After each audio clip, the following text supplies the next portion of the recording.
It's survival. Thousands of years ago, being separated from caregivers could mean death. Because of this extreme need, the human brain evolved to deeply crave connection. Think about it. Being separated from caregivers was a literal threat to life in our evolutionary past. Our brain is hardwired. It's developed a deep biological imperative to seek and maintain social bonds for safety. And that biological wiring explains why being ignored hurts so much more than just a passing feeling.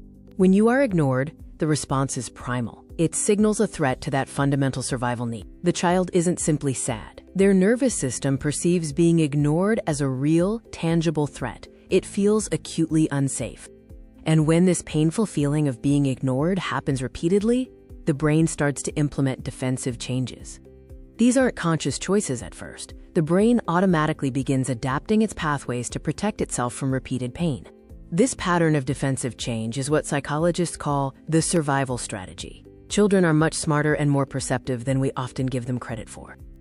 When a child notices that expressing deep emotions doesn't bring comfort or help, they consciously or subconsciously stop expressing them. Similarly, when sharing thoughts or ideas gets consistently ignored, the child learns to keep those thoughts to themselves. They stop sharing. And most heartbreakingly, when crying doesn't bring the needed support, they cry less and less. But this isn't because they feel less. It's a painful lesson learned about the world. They cry less because they've learned a devastating truth. In their moments of need, nobody is coming to help. Psychologists call this adaptation. The brain is desperately trying to protect itself from the constant sting of disappointment. But here is the real tragedy of this survival mechanism.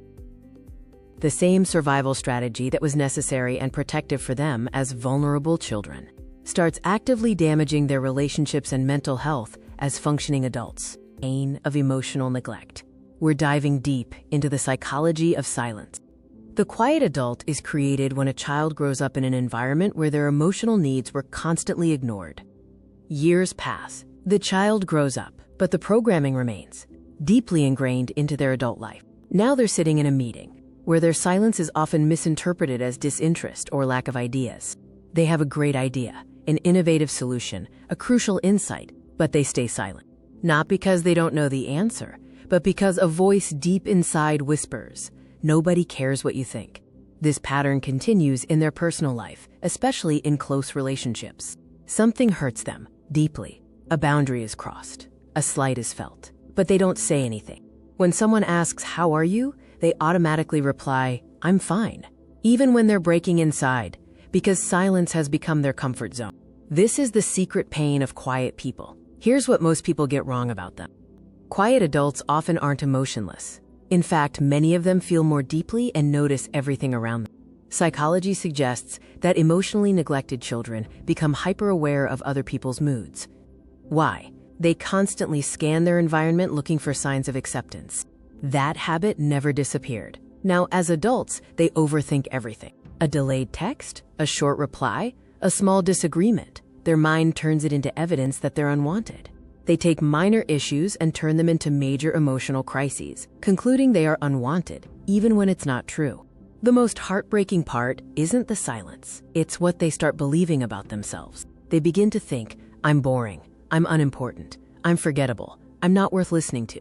But none of those beliefs are true. The reality is much more painful. Nobody taught them that their voice mattered. Have you ever noticed that some people will help everyone else, but never ask for help themselves? This isn't random. Psychologists call this self-reliance conditioning. When children learn they can't depend on others emotionally, they become adults who depend only on themselves. They carry everything alone, not because they are strong, but because asking for help feels fundamentally unsafe. Talking about a pain many carry, the echoes of emotional neglect in adulthood. Imagine the silent loneliness, feeling lost, even when surrounded by a crowd. Imagine feeling lonely in a crowded room, being surrounded by people, but feeling profoundly unseen. This is the reality for many emotionally neglected adults. They don't lack relationships, they lack true emotional connection.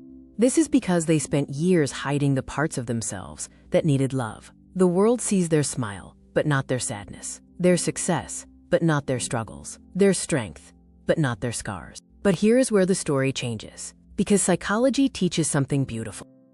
The brain can heal. Scientists call this incredible process neuroplasticity. Neuroplasticity means your brain can create new pathways, new beliefs, and new emotional experiences, no matter how old you are. Your past may have shaped you, but it absolutely does not have to control you. If you were ignored as a child, listen very carefully to this powerful healing message. The reason you became quiet isn't because you're weak, it's because you adapted. The reason you struggle to speak up isn't because you're broken, it's because your brain learned survival, and survival is not your fault. But now, you are no longer that helpless child. You have something today that you didn't have back then. A choice, a voice, and the ability to rewrite your own story.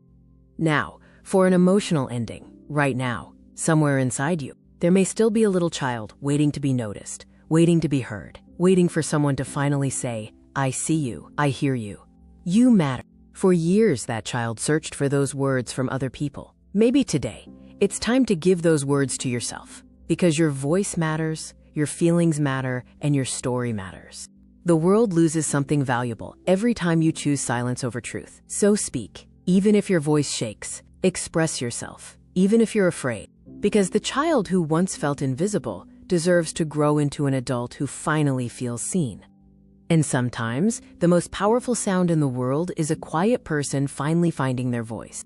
Behind every healed adult is someone who finally learned they were worth listening to. You are worth listening to. Red heart.